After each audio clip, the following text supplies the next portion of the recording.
Proses pelipatan surat suara di kantor KPU Bintan mulai dilakukan 40 petugas pada Kamis pagi. Ada 630.000 lembar surat suara yang terbagi dalam 5 jenis surat suara yang dilipat.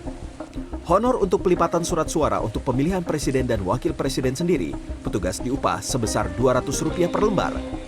Sementara surat suara untuk DPD RI, DPR RI, dan DPRD Provinsi Kepulauan Riau dan DPRD Kabupaten Bintan sebesar Rp250 per lembar.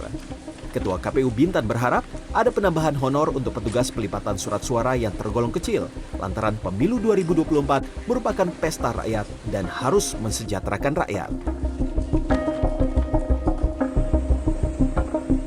Proses sortir dan pelipatan surat suara untuk pemilu di gudang logistik Komisi Pemilihan Umum KPU Kota Kediri, Jawa Timur Kamis siang diawasi secara ketat oleh polisi.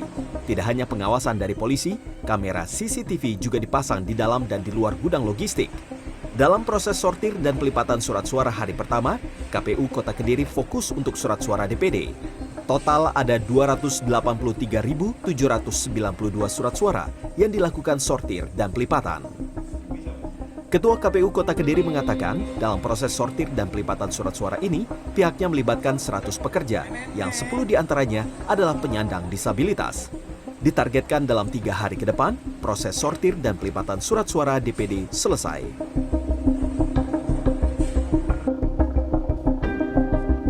Komisi Pemilihan Umum Kota Ternate melakukan proses sortir dan pelipatan surat suara DPR RI untuk Dapil Provinsi Maluku Utara yang berlangsung pada Kamis pagi. Ketua KPU Kota Ternate mengatakan surat suara DPR RI dipilih paling pertama untuk disortir karena bentuknya sedikit besar dan berbeda dibandingkan dengan surat suara yang lain. Sejauh ini belum ditemukan adanya kendala yang berarti yang dihadapi KPU Kota Ternate dalam proses sortir surat suara.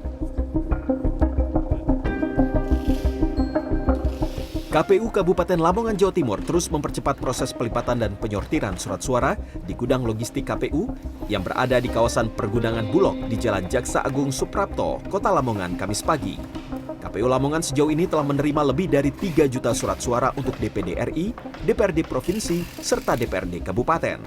Itu artinya, KPUD Kabupaten Lamongan masih menunggu surat suara untuk DPR RI, serta surat suara Capres-Cawapres. Dalam proses pelipatan dan penyortiran, KPU Lamongan telah menemukan sebanyak 130 surat suara yang rusak. Tim Liputan CNN Indonesia.